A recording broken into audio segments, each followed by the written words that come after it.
Assalamualaikum warahmatullahi wabarakatuh. Teman-teman Gaper, ketemu lagi dengan saya Deka.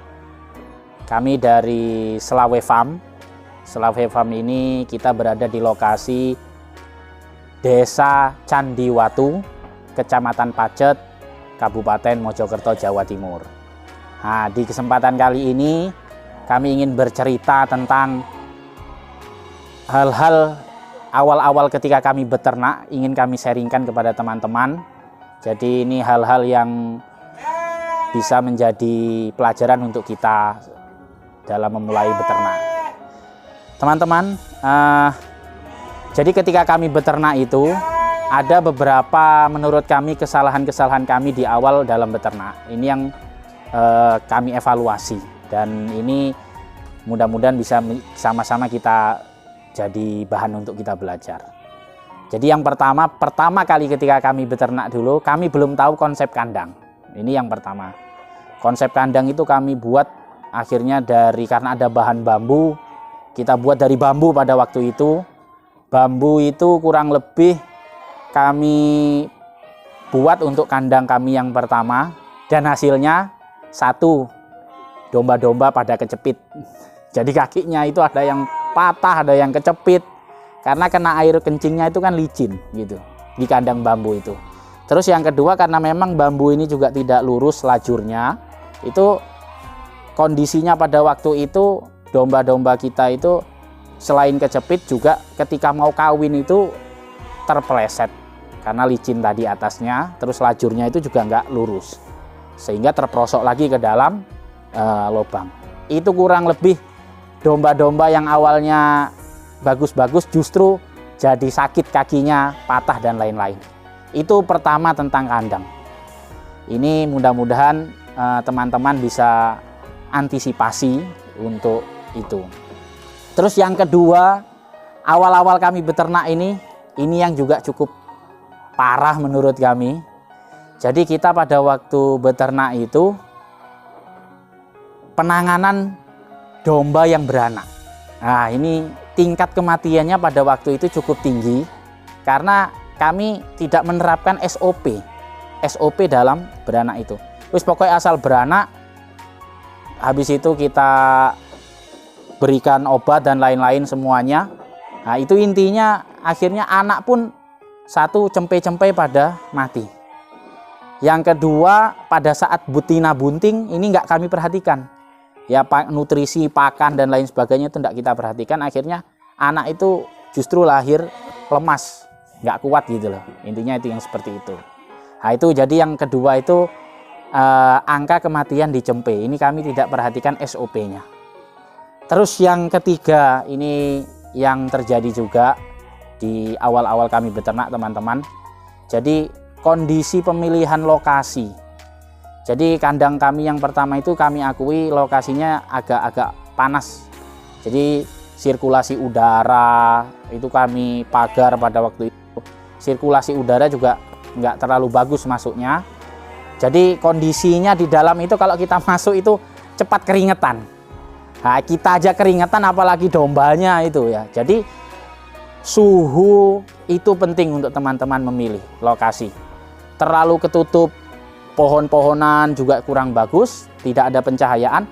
Terlalu panas itu juga tidak bagus karena bisa menyebabkan domba ini nanti kena pneumonia. Jadi itu yang menjadi alasan kita tentang evaluasi kita di awal beternak.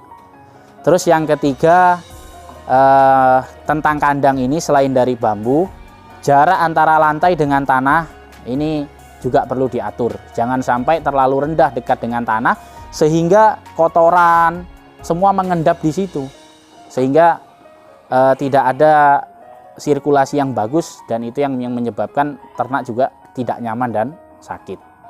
Nah, itu ketika itu. Terus persoalan lain yang masih berhubungan dengan ternak yang kami ini juga perlu hati-hati. Jadi pernah kami ada awal-awal itu, pertama bingung jual. Nah ini teman-teman, jadi wes semangat beternak tapi endingnya bingung jual. Ini dijual kemana begitu. Nah itulah kami akhirnya memulai dengan memasarkan lewat Instagram, memasarkan lewat YouTube. Tapi pada awalnya kami bingung, terus terang kita bingung. Ini kira-kira ono nggak yang beli ya? Kira-kira mahal enggak ya kalau dijual? Kira-kira ini kalau masih di sini kita nggak rugi pakan apa? Nah, gitu. Banyak pemikiran itu yang akhirnya kita membuat kita akhirnya berpikir ulang. Ini dilanjutkan apa enggak? Intinya begitu. Nah, akhirnya melihat potensi pasar, pada waktu itu kita putuskan kita lanjutkan. Itu teman-teman. Jadi yang ketiga itu salah satu yang kami pikirkan adalah tentang pemasaran. Itu kami bingung. Dan ini teman-teman bisa antisipasi dengan menyiapkan dari sekarang. Pengen ternak jenis apa, kira-kira nanti dipasarkan kemana, supaya ini nggak terulang lagi. Nah, cukup belajar dari kami. Itu yang kejadian di kami ini. Terus setelah itu teman-teman, selain menjual juga bingung pada waktu itu, problem kami yang kami hadapi, problem anak kandang. Jadi anak kandang di kami ini terus terang kita sudah keluar masuk beberapa pekerja itu sudah kita lakukan. Ya tentu kita evaluasi, ada anak kandang yang amanah, ada anak kandang yang ya mungkin juga kerjanya sembrono, yang penting bayaran, gajian. Nah itu teman-teman. Jadi kekeliruan memilih anak kandang itu juga nanti menentukan ternaknya kita. Sing akas, sing rajin, yang memang dia juga jujur. Nah, itu yang jadi kunci utama kita. Dan dia kalau dikasih tahu, diberitahu, dia langsung melaksanakan. Ini yang bagus. Tapi kalau yang terjadi di kami, ya tentu ada beberapa kasus di anak kandang kami yang akhirnya ya kami juga akhirnya kami memilih pekerja baru akhirnya daripada melanjutkan pekerja kandang yang ini, misalnya begitu. Nah, yang terakhir ini cukup menegangkan karena sangkut paut dengan uang. Nah, ini teman-teman. Jadi kami itu pernah dapat pesanan dan pesanan ini hanya di DP sedikit. Jadi kita nggak nyebut, pokoknya dia DP untuk kami kirim gitu. Tapi ternyata nominalnya ini besar, kurang lebih ya di atas 60 jutaan lah begitu. Ini kami membuat ketar-ketir itu karena barang sudah sampai tapi belum dibayar. Ini yang kita membuat, ini uang tidak sedikit, memulai ternak dengan segitu. Ini kan akhirnya jadi kami yang akhirnya khawatir.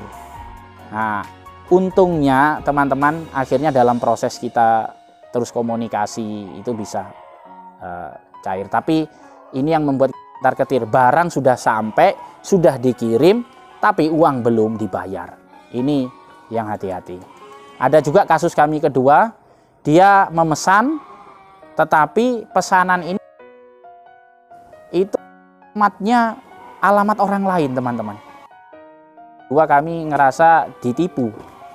Jadi kita dia juga sudah transfer DP, tapi DP terus terang hanya cukup untuk transportasi. Pada waktu kami kirim kambing itu kurang lebih 15-an ekor.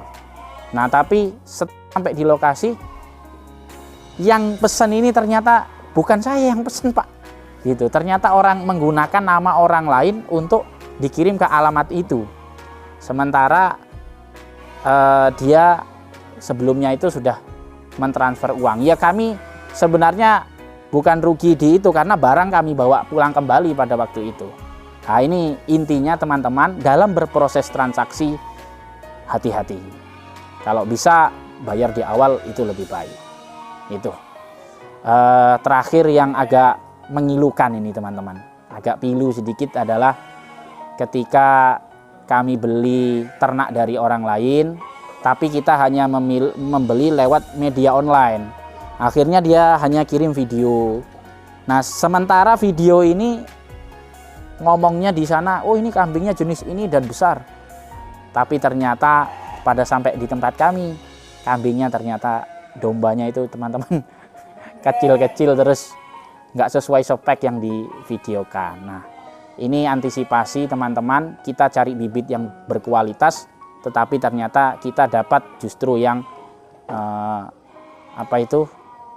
jauh dari yang kita harapkan. Itu teman-teman, jadi ketika kami beternak itu yang kami alami sampai hari ini. Jadi faktor kematian, faktor kandang, faktor setelah itu faktor yang terakhir ada tambahan teman-teman, faktor pakan. Faktor pakan ini penting. Jadi kami pernah datangkan dalam populasi besar banyak, ternyata pakan ini belum siap.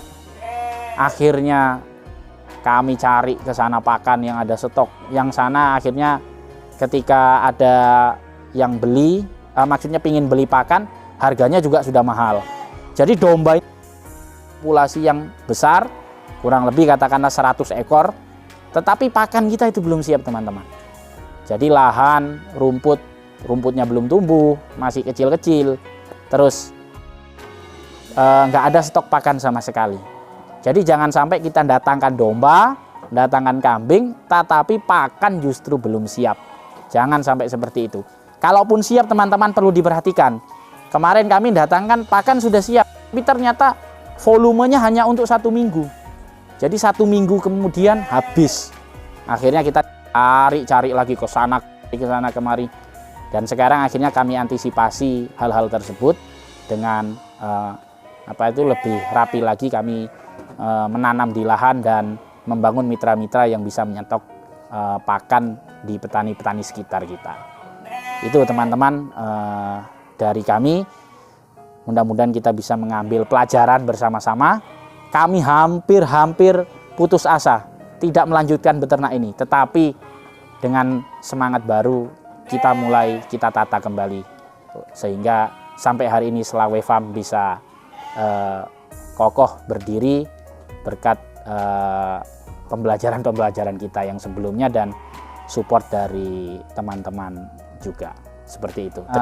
Inilah cerita kami tadi tentang hambatan-hambatan ketika kita beternak di awal, dan selebihnya nanti kami juga akan kasih bagaimana ketika kita memulai beternak itu, agar peternak-peternak pemula, teman-teman yang ingin memulai itu bisa on the track jalannya gitu.